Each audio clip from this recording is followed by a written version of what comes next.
সরকারি বেসরকারি মাধ্যমিক বিদ্যালয়ের প্রথম থেকে নবম শ্রেণীতে শিক্ষার্থীর ভর্তির ডিজিটাল লটারি বৃহস্পতিবার অনুষ্ঠিত হতে যাচ্ছে। রাজধানীর সেগুনবাগিচায় আন্তর্জাতিক মাতৃভাষা ইনস্টিটিউটে সকাল 10টা থেকে শুরু হবে এই লটারির প্রক্রিয়া।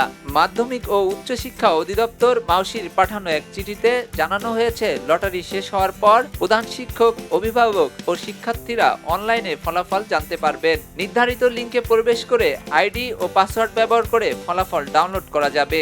এছাড়া লটারির পুরো প্রক্রিয়া মাউশির অফিসিয়াল ফেসবুক পেজে লাইভ সম্প্রচার করা হবে। ফলাফল ডাউনলোডের পর শিক্ষা প্রতিষ্ঠানের প্রধানরা তা সংশ্লিষ্ট জেলা উপজেলা ভর্তি কমিটির সভাপতির কাছে ইমেলে পাঠাবেন।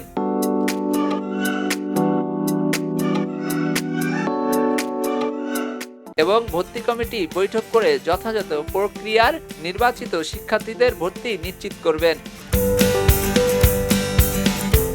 এবার ভর্তি আবেদনে অভূতপূর্ব সাড়া মিলেছে।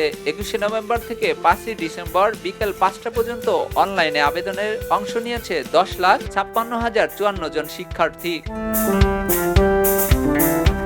মাউশির তথ্যমতে 2026 শিক্ষাবর্ষে দেশের 4048টি সরকারি বেসরকারি শিক্ষা প্রতিষ্ঠানে ভর্তি হবে শিক্ষার্থীরা।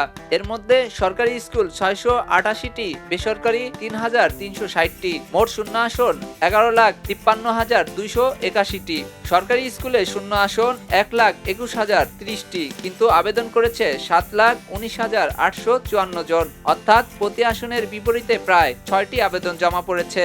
বেসরকারি স্কুলে আসন সংখ্যা 10,72,251টি, আবেদন মাত্র 3,36,196 জনের। ফলে সব শিক্ষার্থী ভর্তি হলেও 7,36,055টি আসন শূন্য থাকবে।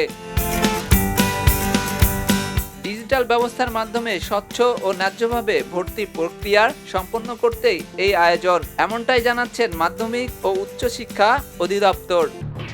এলো খবরের কাগজ, নিখাদ, নির্ভীক, নিরপেক্ষ।